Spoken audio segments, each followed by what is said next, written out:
Now we're good to go. And for those of you who sat through the first little bit, very sorry. But we are live now, and we do have this thing running, folks. So we're ready to go here again. So I'm going to kick it off again with Darren talking about what kind of changes we may see with the places. As we know, Mike Blumenthal did a post this morning talking a little bit about places, but since then, Google has, or someone, for some reason, Mike has taken the picture of the cert down. So, Darren, your thoughts on this, please? Where we're going with Google Places. Yeah, Mike Blumenthal put a post out today about new results, sort of like a new look in the pack of how it's going to be displayed. And I think there used to be a screenshot on his post that's not there anymore. If you look at his the post that he put out on Google Plus, you can see a little thumbnail of the screenshot, and it looks like they've got like a photo for every business over on the right-hand side of every listing, and it just looks like the pack is dominating the page. It's really interesting. So that could be a huge improvement. Going back to an eye tracking study that Dr. Pete did a couple of years ago, he showed that even if you have 3 organic listings above the pack was getting all the eyeballs. And back then we had the stars, the review stars, and so I really think that those stars drove a lot of eyeballs and then clicks as a result. And so since we lost that, I would assume we lost a little bit of traffic. I think Matthew Hunt even mentioned he'd been able to see it. He'd been able to see the impact that losing those stars had. So this new layout, if they do roll it out, would be huge in terms of increasing the local pack's prominence and increasing its importance for your overall SEO strategy. So that's exciting. I don't know what's happening there, but just in general about Google Places and the changes that are coming out, Mike, the big thing is sort of a new sort of interface to the Google Places dashboard, and Mike did a post about that on April 2nd, sort of showing the new look and feel of how that Google Places dashboard will work. It looks like it's got a number of great improvements. The one thing I forgot to mention earlier, which is a big deal, is that in the new dashboard you won't be able to do custom categories. That's kind of a massive deal because your custom categories are one of the most important places for optimizing your local listing. So getting special keywords in there. A lot of people will just have like, okay, lawyer. They just choose one category. But the guys that dominate do things like they'll put in wrongful death lawyer or criminal defense lawyer. They'll do all these custom categories, and that stuff is extremely valuable to their rankings. In the new dashboard, in the new Google Plus Local, you won't be able to do that.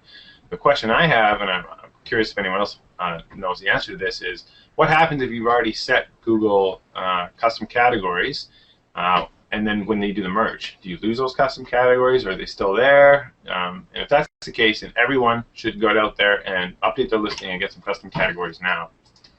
I think Adam has some great points about it being just aesthetics and algorithms. So and there's no algorithm changes, so I'll pass that off to him.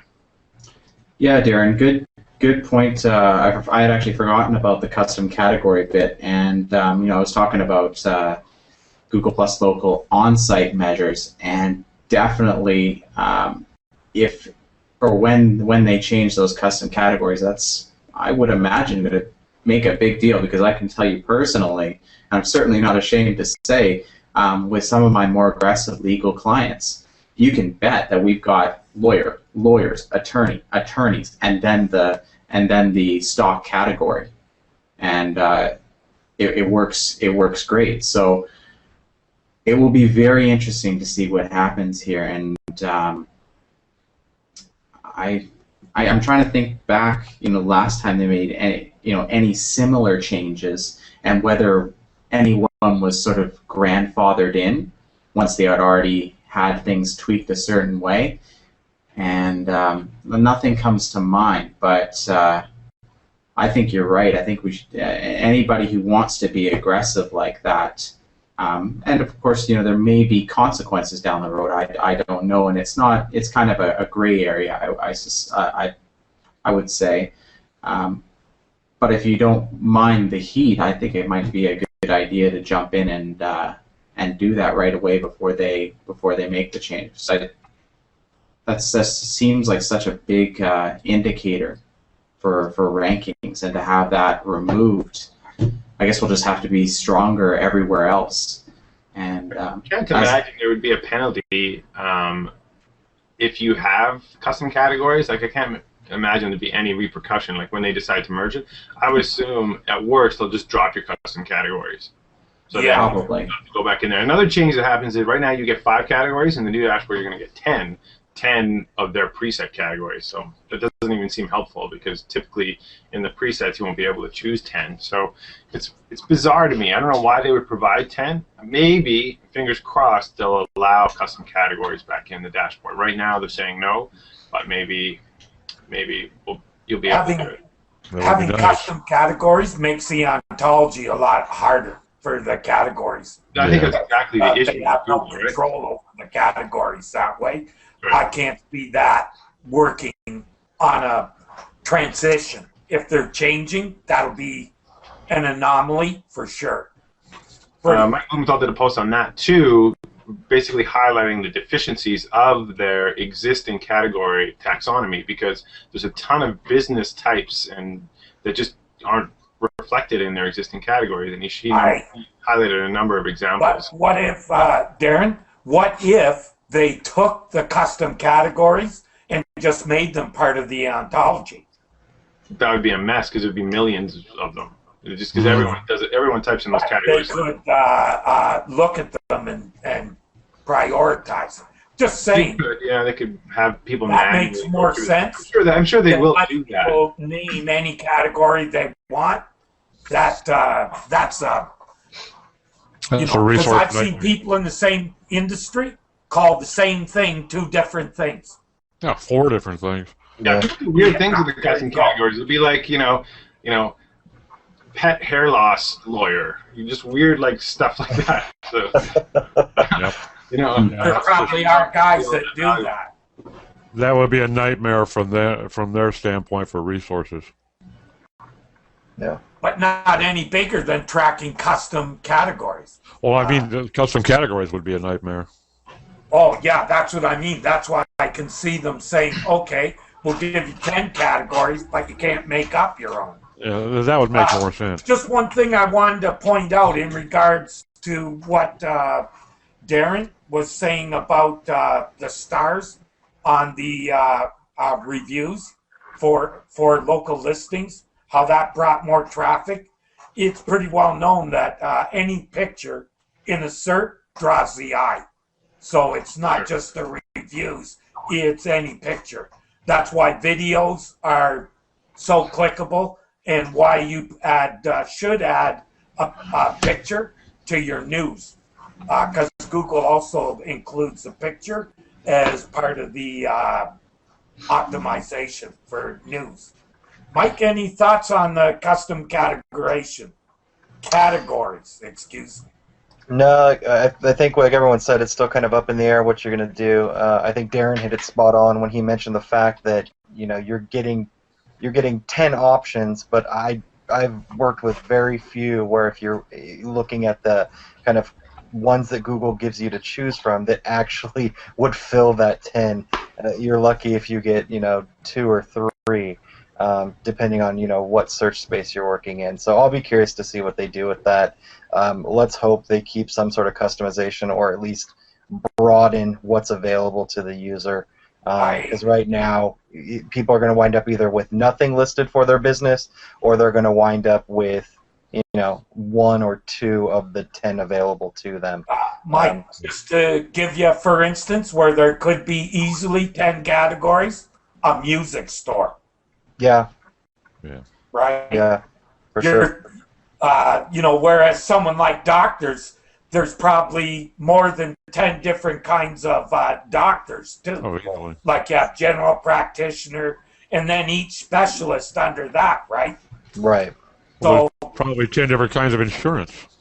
Never sell SEO short. I'm sure they'll fill up 10. They'll fill the void, I'm sure. Yeah, I'm pretty sure that they'll all get filled. So Places is something that I've been really watching for a while. was looking the other day and saw that it's now in your local search. But you also find your local places page in the local or in your page for the company. I wasn't aware of that until the other day when I really started.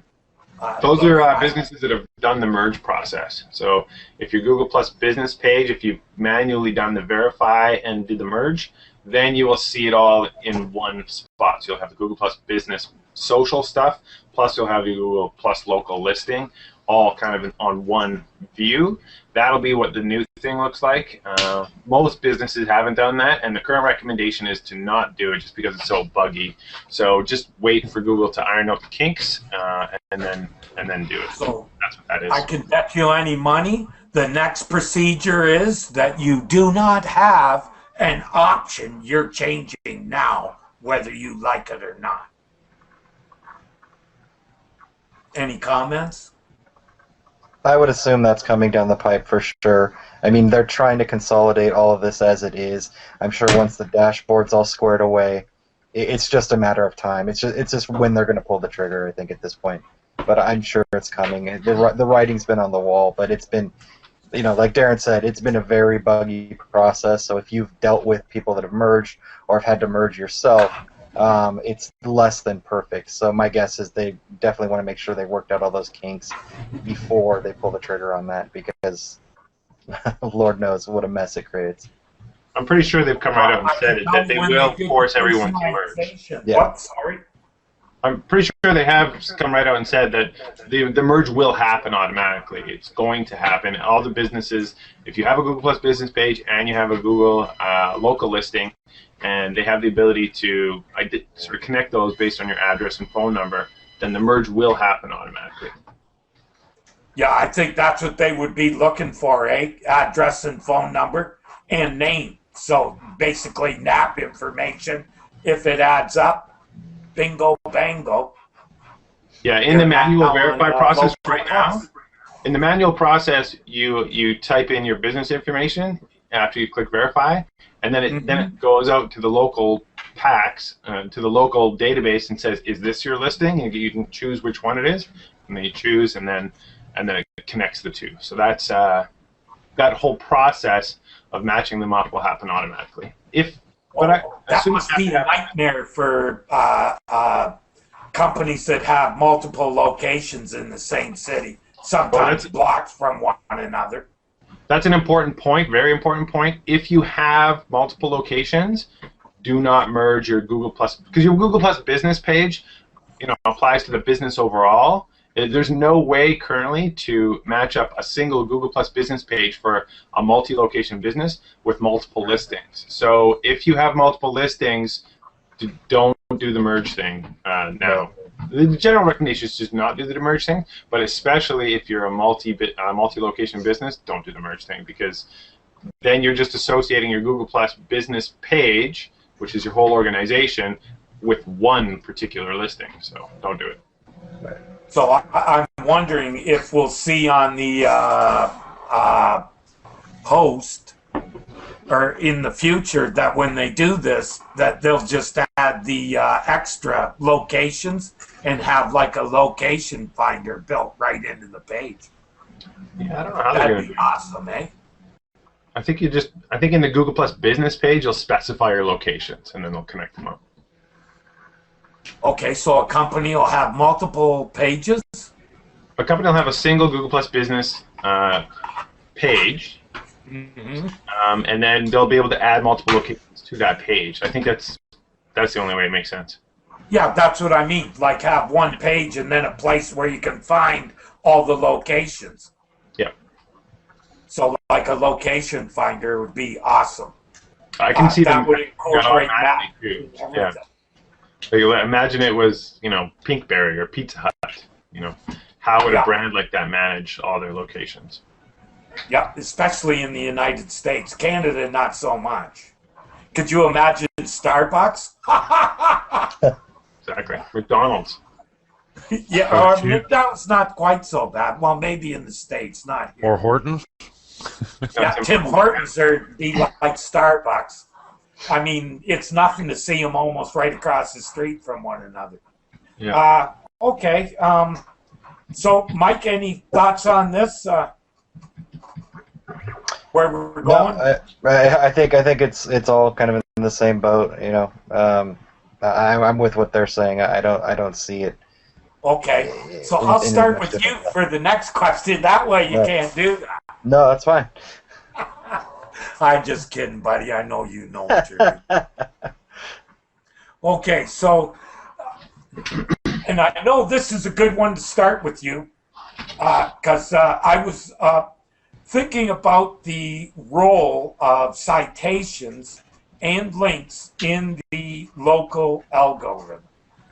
Your thoughts on these two, and please distinguish between what you mean by a link and a citation. Let's call a citation would be a mention of a business unlinked, and a link would be a mention of a business in a link. Right. Thoughts on that? Well, I think kind of like we discussed earlier, I think the nice thing in what we've seen with local is everything we've been seeing change as of late has been aesthetic or appears to be, fixing things in the back end. So when it comes to local citations and even links, I think those are still valuable when it comes to your local search strategy. Citations are what are going to fuel, and that consistency of your NAP data are what are going to kind of fuel the strength in your local listing, kind of helping Google solidify where your actual location is. And at least as of now, I think that's still a huge part of the algorithm. And I think we see that in the fact that if you have inconsistent NAP data floating around out there with these citations, you're seeing new listings pop up, or you're seeing listing mergers and all these other problems that us local SEOs kind of battle on a day-to-day basis. So I think those are still equally important. And I think with that too, I think links are still going to be, just with the organic standpoint, we know links are still of value from that. And it's still going to continue to fuel local, especially if you can get some of those stronger local leaks, or links, from like Better Business Bureau, Chamber of Commerce, things that are strong locally to you, and kind of fueling that location, seeing that you're getting links from other local sources. So I think those have been things that have fueled local for some time now, and I think unless something major shifts in the next 6 months to a year, I think that's still going to continue to be the focal point of a strong kind of local SEO campaign. Yeah. Something that I was wondering about, and this will be in addition to Adam and Darren carrying on this discussion, is for a local business writing on a blog that is known to be local. For instance, I'm in Toronto. I have a client that I want to start getting local links for, and one of the first things I thought of was getting local blogs. Any thoughts on that, guys? And just lump that in with citations and links in general. Darren or Adam, which of you care to go next? Go, Darren.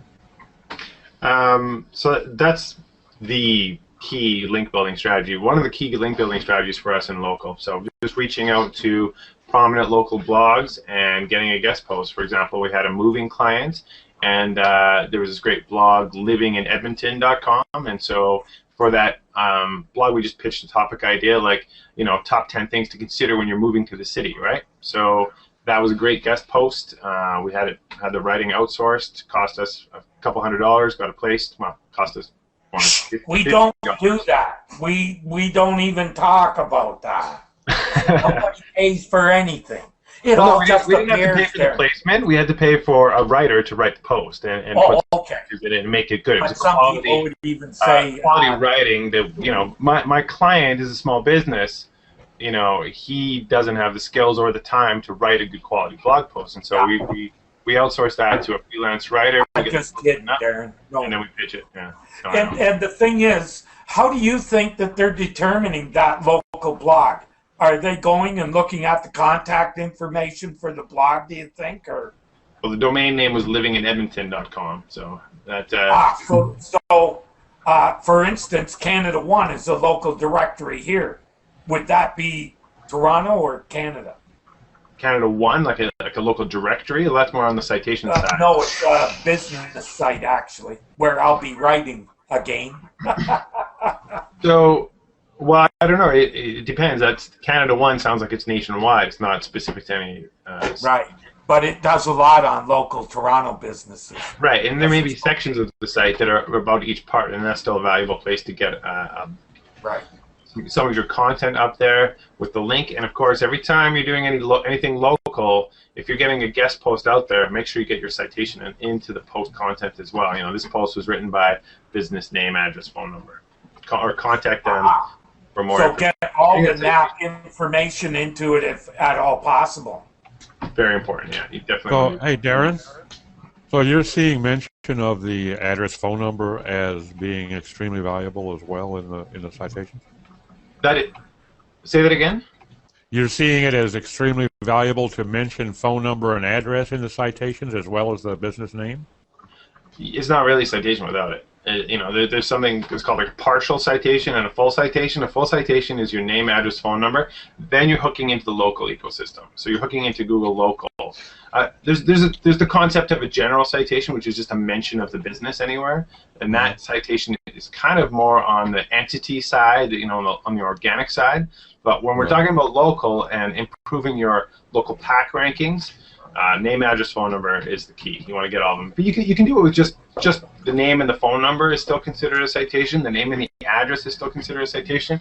But those are partial citations. For a nice, strong citation, you want name, address, phone number. And name, address, phone number plus website sometimes. So you would format your post as like Joe Schmo from, you know, something business and then give the actual address and phone number.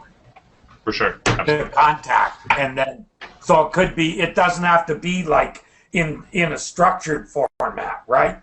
Just mentioning all three would probably be enough. Google's very good at identifying and parsing out map information from web pages, so it doesn't have to be marked up in schema or anything. You just put it on the page. In other words, it recognizes phone numbers and addresses. Is what you're saying? Sorry, say it again. It's recognizing addresses and phone numbers, and probably zip is the best to include for an address, right, or no? You want the full address, and you know, including the city and the state, city and province, and you want the postal code for sure. Full address. Now, in terms of link building, I think Adam's got lots of experience and advice there. What do you think, Adam? Any local link building tips? You were next on the hit list here, so take her away. Yeah, and I was going to break in and say, you know, emphasis really needs to be put on what Darren just said there. You need to be looking at your organic link building as also your local effort. In every organic link that you build, especially like anything, you know, like a blog post, for example, if you can include your NAP, do it. And for too long, people have been ignoring that, and there are you know, a handful of people, more now I'm sure, that were definitely taking advantage of it. In fact, I can remember about a year ago, maybe a year and a half ago, I discovered somebody doing that in their blog comments, and so I did a little playing around with that and started doing some blog comment spam and just using NAP in there. We don't use that word. Well, of course we don't. No one does that. Only commenting. Yes, the bad people do that, and I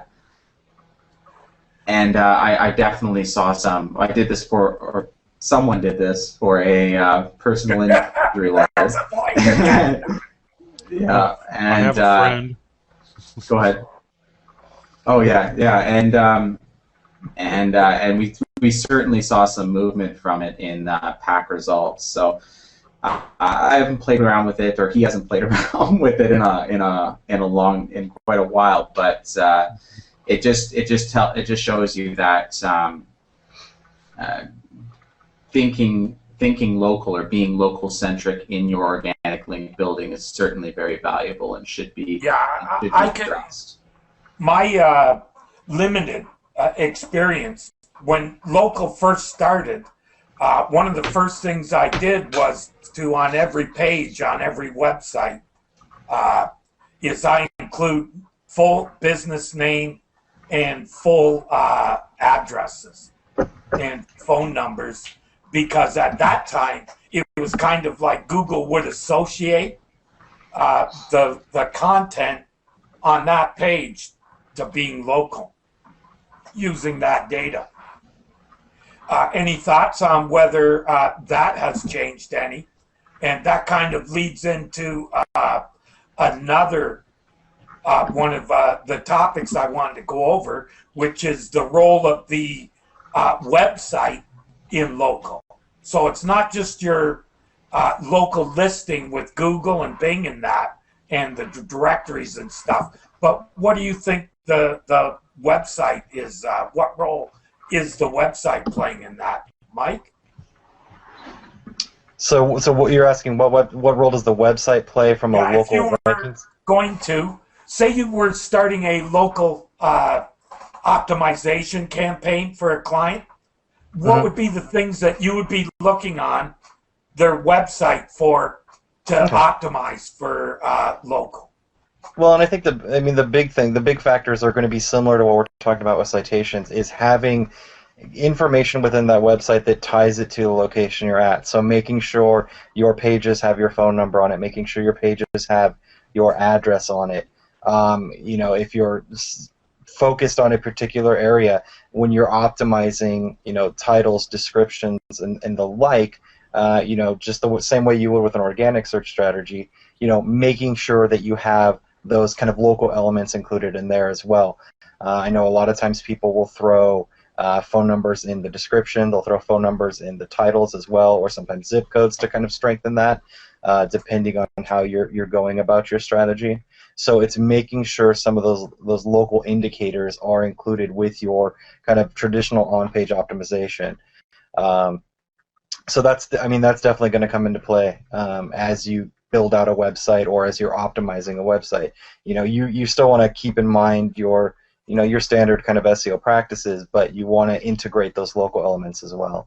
And you can take that a step further. I know, with the structured data, marking up your website where your phone number, your address, and that NAP information, marking that up with the location schema and the business schema, that will take it that much further. And I think those are the things from a local standpoint that are really going to kind of make a difference that you might not be doing when you're just optimizing just an average business that's not worried about location. Okay, so that part of it hasn't really changed that much. It's still trying to get your information, your NAP information, associated to the topic on a page. I bet that must help too. Yeah, that's the main thing, is figuring out how to make sure Google understands that the website or the business that you're optimizing for isn't in that physical location. I think that's still crucial in anything that you're doing with that, and that needs to be, obviously depending on the goals and the strategy, that may vary, but in most cases you're going to want to tie it back to that particular location that you're trying to optimize for. Yeah. Darren, any thoughts on that? Any tips you can add to what Mike has provided? So yeah, Mike pretty much covered it all. The only other consideration I thought of was multi-location businesses. How do you optimize a single website for 10, 15 locations, right? So in my what I suggest is multiple addresses in the footer up to a point. Like once you get more than 15 locations, then you want to break it out into a location section where you'll drill down based on like state or area or whatever. But I've seen some great examples. If you go to HoganLaw.com, he's got 15 locations in the footer, or 8 or something like, I don't know, 1, 2, 3, 4, 5, 6, 7. Well, I know a few organic SEOs who'd be pissed, who would be not too happy hearing that. Well, you know what? It's personally, actually it's 15 not links to spam. Take a location. look at it. Take a look at Tom Hogan Law, and he's got every location. Just like these are our locations, and everyone is marked up in schema. It's actually well done, and that's the way to do it. And I think that's a great example of how to. And that was in the footer. No links, though, right? No, it's just the name, schema address, phone number, marked up. information in the footer, marked up in schema. It's beautiful. It's perfect. No links. I'm sorry, it garbled a bit. Yeah, no links. Oh, that's awesome. That I agree with. I can see that. What I don't like is seeing a lot of links and footers. Personally, I think Google just goes, "Oh yeah, nice," and moves on. Yeah, I think it's a spam signal. If you've got a footer full of internal links. Yeah, well, not just a spam signal. I don't think it does any good to have them there, and it just robs page rank from the page, right? Because every link you put on it means all the links distribute that much less. So I'm a big believer in as few links on the home page as possible. Yep. And repeating them is not a good idea. But those are my personal opinions, and we all know what that's worth. And you know, another question that comes up all the time is, let's say you're a service area business, right? So you are a plumber located in a suburb of the main city, but you're going to service all of the other little suburbs. You're going to service the main city. You're going to service this whole area. You get people coming to you in local saying, "Hey, I want to make sure that I rank in these 100 surrounding cities." So how do you do that? So Andrew Shotland did a great post about this on Search Engine Land just the other day. The way to do it is so first thing to know is that you can't really rank in the pack without physical address. You have a name, address, phone number, you get the pack ranking. So you can't really go out there and get addresses in all these little cities. So the best thing you can do is try to rank organically. Build a page on your site with unique, fresh content about that service in that city, and write it up as a fresh page of content. Put it into your main navigation with areas we serve or that kind of thing. That's the best way to go about it. Yeah. Adam, any thoughts on the optimizing the home website?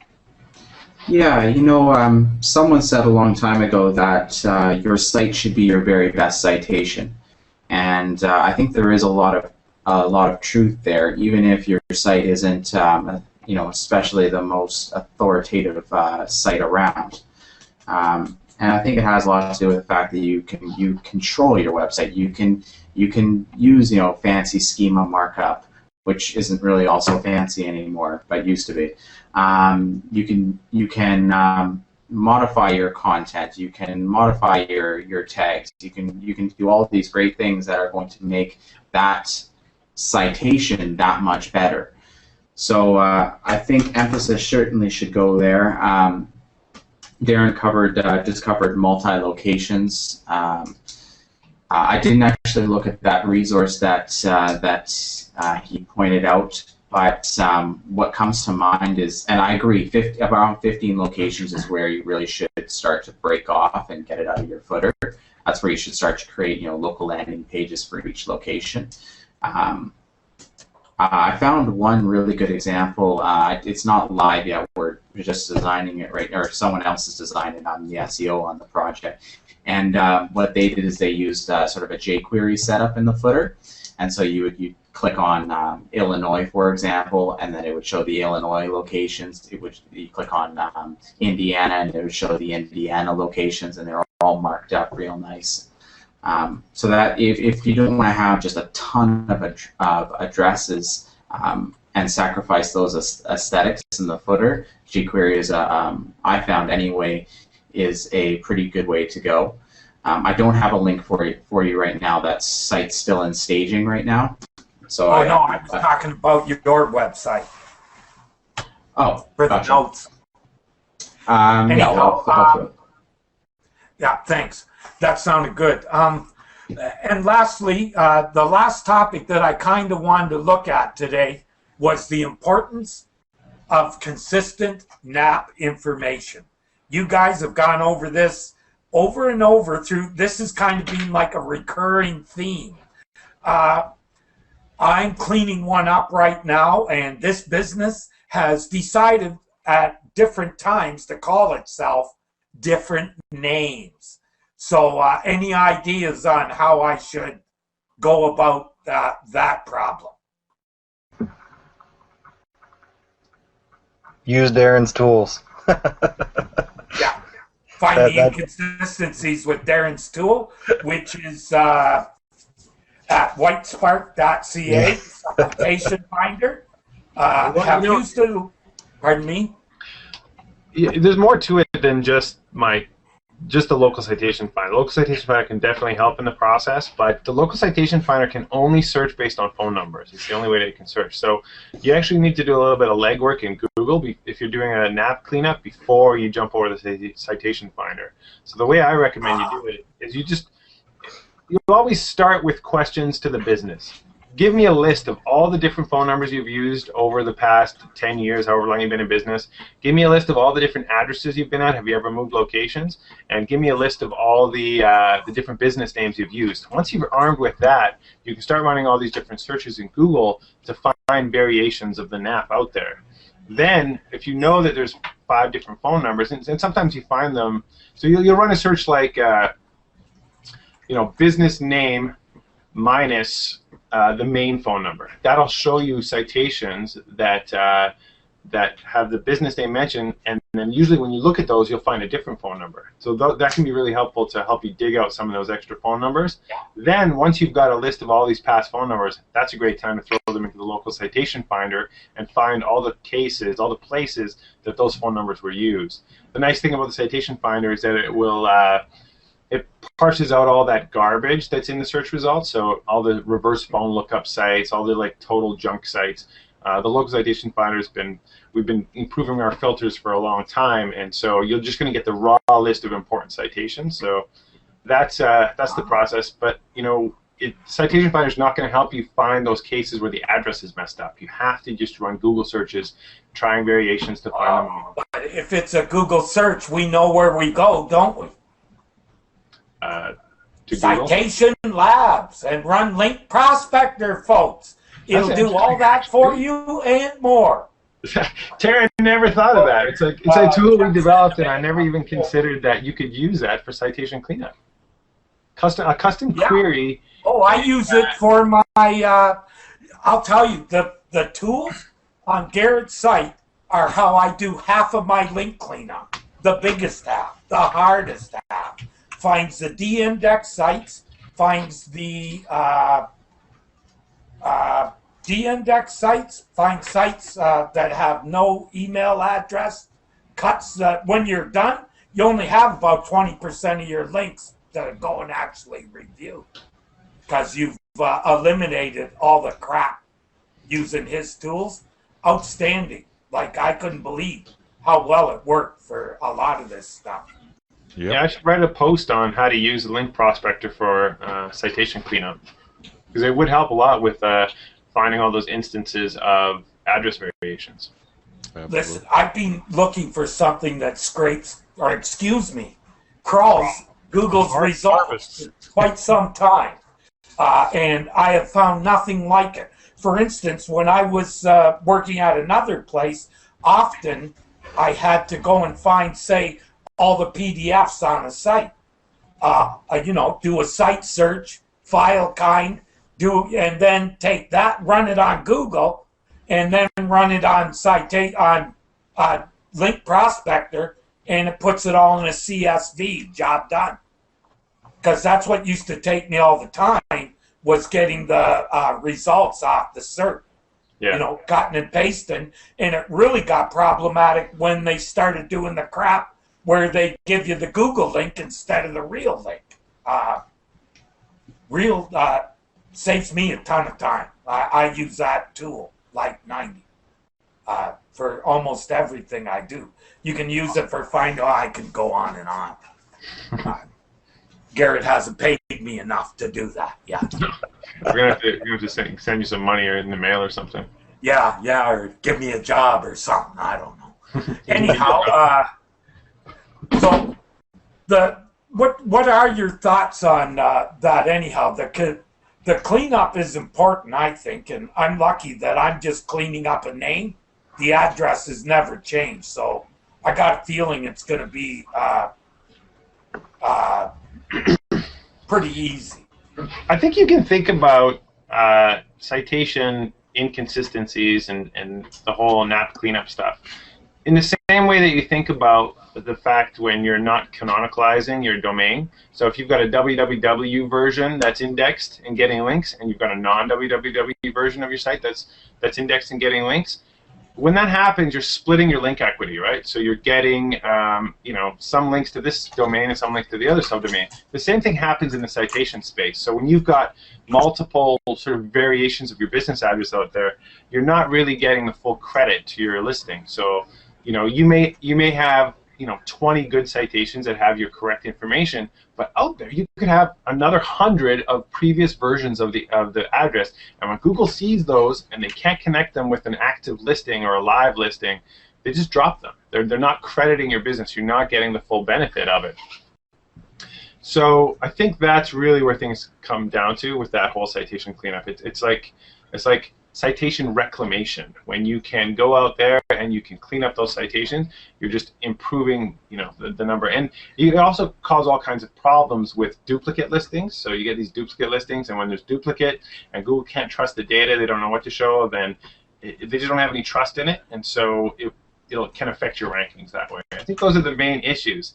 That said, I've been noticing recently, like if you do a sort of a quick audit of people's, like the top ranked businesses, and you look how messy their citations are, everyone's citations are messy. So I don't know how that works. Like, you would think, oh, well, the guys in the top 2 positions, they must have a super clean citation profile, but they don't. Have you looked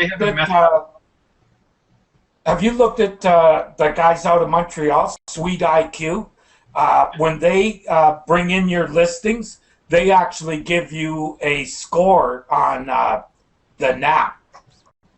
For instance, they'll tell you how much of your data is actually spot on to That's what right. you gave them.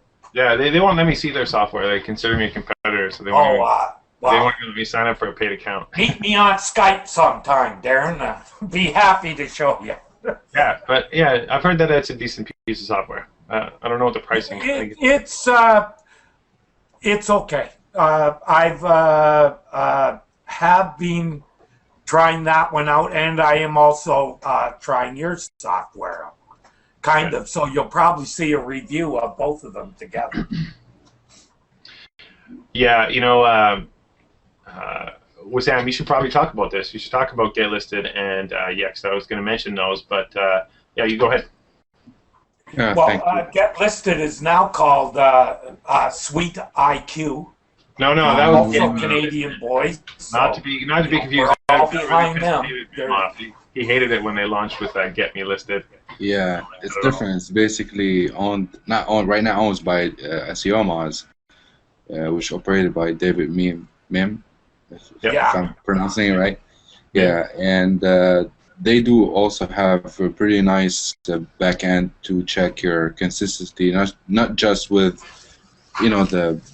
Yelp or Google or Bing or even Yahoo, but they have, I think, a lot more fire hoses that the other, I think, Axicon, I think, if I'm not mistaken, probably, or Localizy kind of information they can pull and try to verify if you have the same info group and Localizy, yes. To try to, and Yax actually, the other option, which is Yax, is actually provide you a paid service where they say, okay, you have all these inconsistencies happening right now, and we can do all that and fix it for, if we go with the power listing, I think, options, if I'm not mistaken. And Infogroup and Localize, are they like aggregators of local information, basically? It's data centers like Infogroup, Localize, and Axicon. They're the 3 biggest, I think. Okay. And they're who are the people that supply like TomTom and GPS information? Who does that? I Is that wish them? I can give you the URL of the infographic that David that also David Mem actually built that tells you the whole who's giving who and the ecology of the whole thing. Of Oh, okay. kind of So information. kind of showing you who's given who data. Yeah. So kind of like the old search engine graphs that we used to get, showing who was pouring data into who. That's important because I know a member of the dojo who exploits that regularly, quite Yeah. effectively. Adam just posted the link, and I think this is the ecosystem. Yep, that's the word. Search ecosystem. Yes. Okay. Yeah, you can see Makes everything. sense. That's really nice.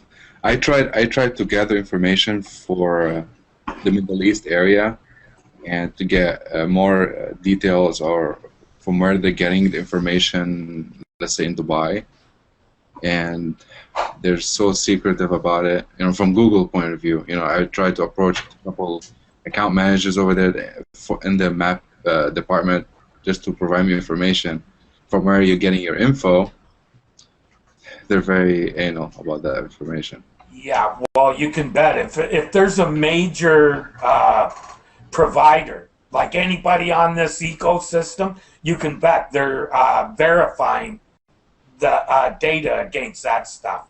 They always start with something main. Like in the old days for organic listings, it used to be Yahoo and DMOS. Yeah, but I'm telling you, I'm working with the industry that it didn't exist any of these. They don't have. I mean, Yellow Pages is like all the data is like probably 10 years ago. That there's yellowpages.ae and all that. It's very old, inconsistent. Some Well, with you're address. talking about Mid-East too, right? Yeah. Yeah, okay. Well, they still cooking holes in the ground there, don't they? Just kidding. Don't anybody don't anyone get me from the Mid-East. I'm just kidding.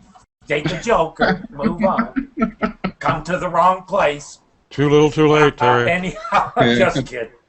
He lives in Toronto, next to the Yes, Chinese yeah. place. Too Families little, too in late. Hamilton. Let me see if we covered everything. Covered the citations and the cleanup. I think that's pretty. That's the most important thing is I think on your citations to be real anal about the NAP information. Because from what I've seen, that has hurt the client that I was looking at probably a lot more than they actually think. And just one last question. It wasn't on the topics, but I've seen it discussed, and for a little while I thought that this may be a big factor in local ranking too, and that is reviews on other third-party, but more specifically, reviews on Google+.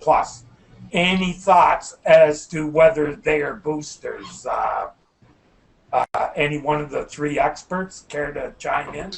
I have a case study I could talk about there. So I was doing some analysis for a large multi-location franchise business in the U.S., and I took a random sample of 100 of their locations and collected ranking data and local ranking factor data for all of them. So it was amazing to see the impact of the reviews. So in large cities, small cities, the businesses that were ranking well were always the ones that had a handful of reviews. Anyone that had no reviews, they typically weren't ranking. And it makes a lot of sense if you think about in terms of what Google cares about, which is user experience, right? So let's say you go to Google and you search for local plumbers, right? You're looking for a city named Plumbers.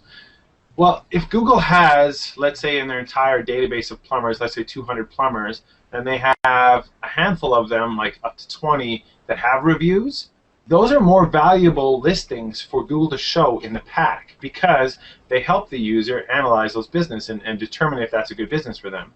So I would say the fastest track to pack rankings in a market that doesn't have many reviews, like if you're talking about hotels or restaurants, this isn't going to help you. But if you're talking about some cases plumbers, accountants, insurance, businesses that don't have a lot of reviews, if you can get a handful, it's like you're fast track to pack rankings, top pack rankings, because Google wants businesses that have reviews in the pack. I think it's really good. Now there's diminishing returns from that. Once you get that handful, getting 20 more, 30 more isn't going to make that much of an impact. But getting at least a few is very, very important.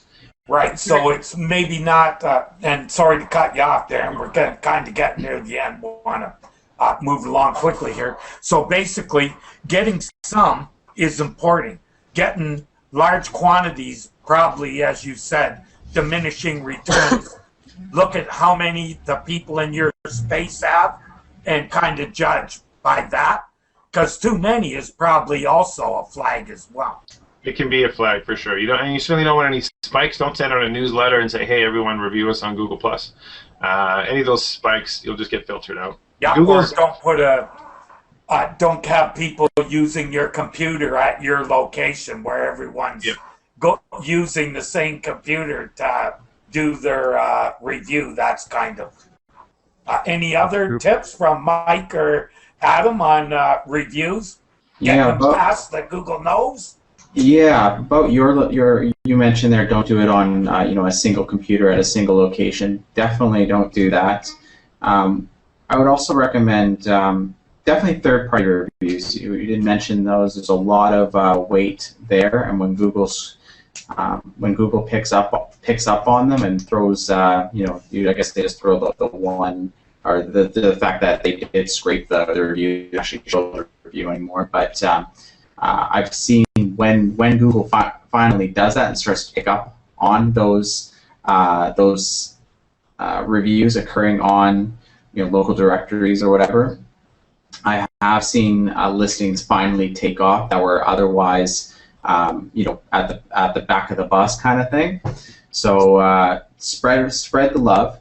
Another thing, if you're going to be, this is probably not the best word, but soliciting clients for reviews,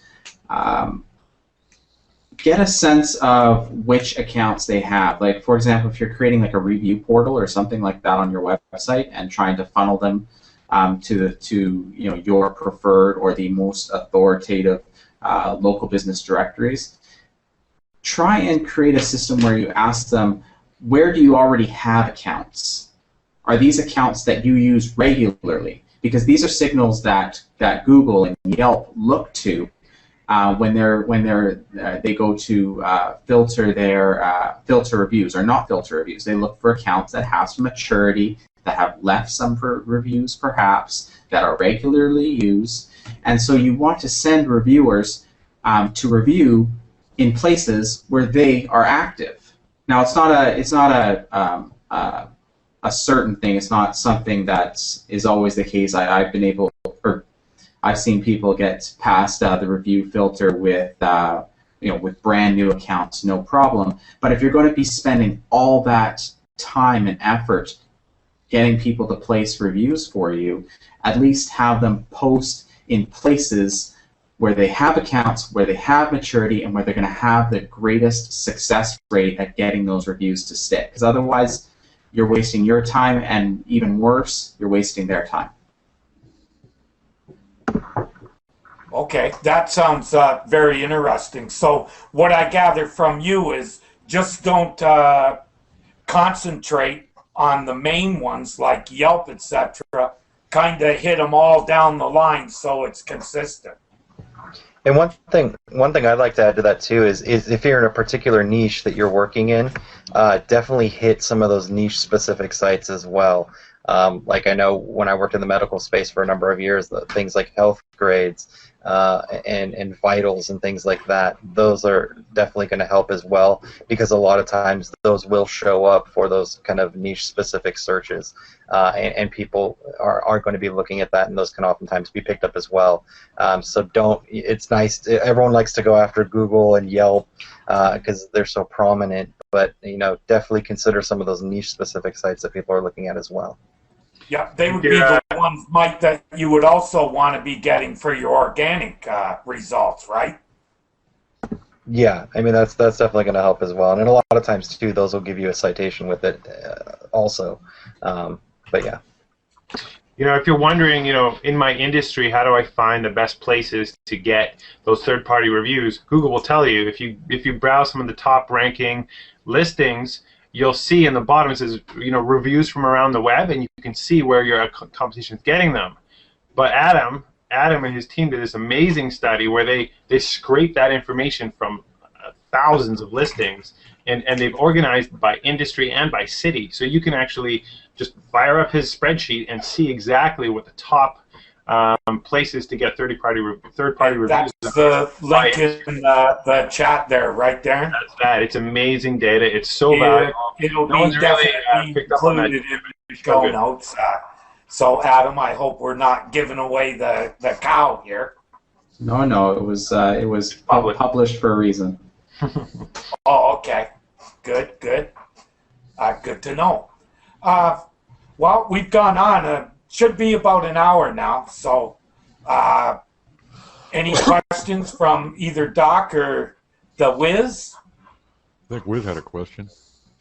Yeah, previously. I think the question is, how do you think the relation impact-wise between what's happening, a website like Panda, Penguin, let's say the top-heavy kind of updates affecting that specific website and how it's replicating to the local sphere? Do you think is there a percentage of, okay, that website is a low-quality type website? Will they affect in a certain, do they have a certain percentage of diminishing the positions in, let's say, in Google Places or in the map for a certain search query or for their key terms? I don't know. It's just, I think that's the question. I'll chime into that just because I actually had, probably shortly after Panda, I dealt with a site like this. Obviously, there was some impact with kind of the organic results, but from what I saw from the few cases that I was dealing with, when it came to Places results, it did not seem to carry over to where it was impacting, the listings from that standpoint, from a local standpoint. So at least in the case of Panda, I'm going to say that no, a major algorithm change that's mostly focused on your kind of organic search probably isn't going to have that same kind of impact on your localized results. And again, that was in a couple particular cases that I was working with. I don't know if you guys have seen, either Adam, if you want to speak to it, or Darren, something you've seen. I had a case not too long ago where the site got hit with a what do they call it? Abnormal links penalty, or I can't remember exactly. Unnatural linking. Unnatural link penalty, and the site definitely right away, the site's organic ranking just tanked. But the local rankings, especially PAC results, took a lot longer to dip. In fact, when it happened, the PAC results didn't change, but over the next couple months, they started to fall, and it was just a little bit. I think now it's, I don't know, 3 months later or something like that, and there's, I've still got a couple on first page, but we were in first position all across the board before that. So I do believe it has some effect, at least this unnatural links penalty. I don't know how much of an effect it's going to have over, let's say, the next 4 months. Can I give you a tip? Sure. Unnatural linking and those kind of algorithmic, well, that's not actually algorithmic, it's manual, but you'll usually find that those penalties are not site-wide, they are query-specific, and what you'll look at is the citations within that query. Yeah, they're usually keyword specific. Yeah, very much so. And Google doesn't spank websites anymore. They're more likely to spank pages that causes a, how do we say, a domino effect where all the pages that page links to are also affected negatively. So that's when you get Penguin, that's bad. Panda, not so bad. It just blocks. They don't follow links off of Panda-ized pages, has been my observation. But locally, I was able to find a page that was one paragraph, and it ranked for a pretty, well, it's a term that was bringing in a lot of traffic. I was amazed that the page wasn't bandized, especially since that page was in the rankings and a page with a lot more information about the exact same topic was not. I'm still looking into why that could be, but they were local results, I found, which was kind of interesting. So I would think that local would be a lot less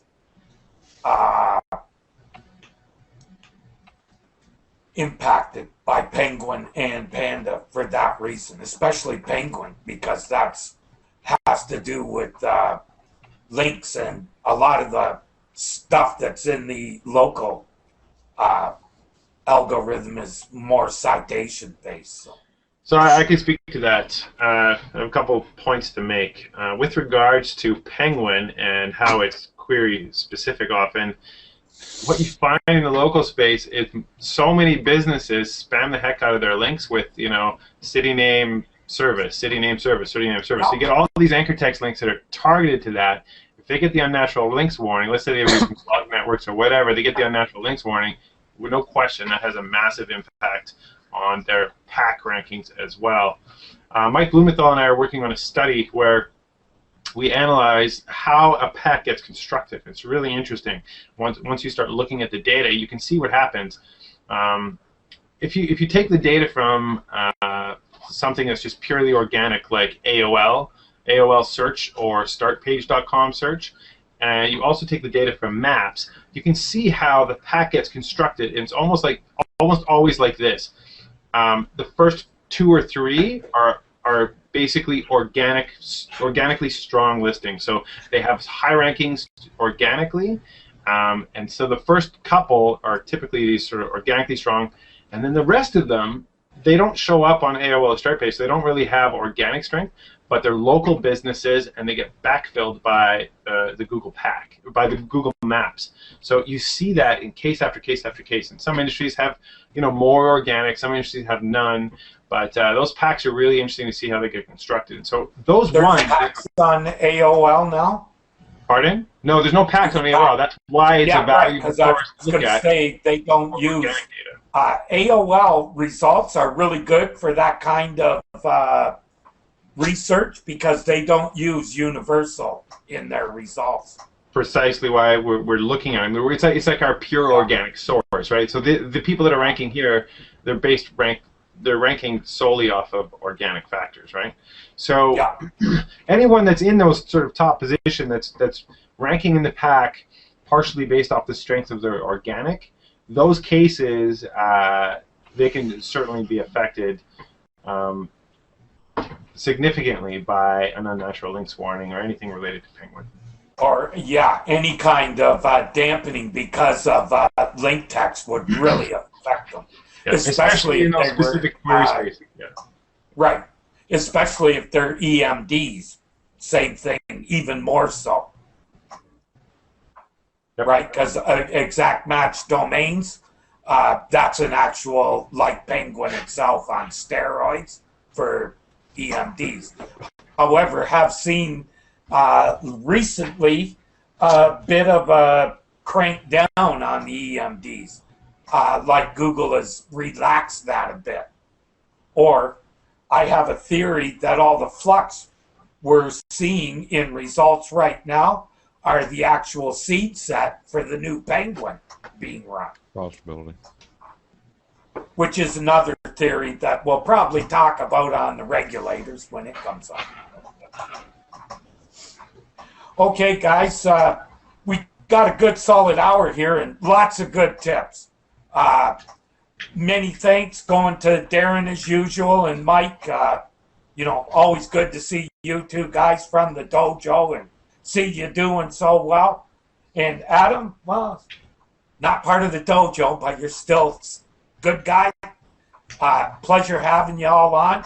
Doc and Wiz, my sidekicks in this new venture. Glad to have you guys along with us. And, every Wednesday, folks, 1 o'clock. And that's something, if you have ideas regarding the time, I'm open to changing this because I'm wondering if the time that we're doing these Hangouts is playing havoc with we're at a bad time for a live audience. That's my thinking. So I'll be asking, anybody who hears this to kind of leave a comment and let us know what you think. Oh, right on live site. Yeah. So with that, I guess we'll call it a day and see y'all next week and have a good time, folks. Okay, thanks for having me, Terry. Good times. Thanks, Adam. Terry. Jerry had a Thank you, question. guys. Thank you much. We appreciate it. Yep, and just to keep the tradition going, go make lots of money.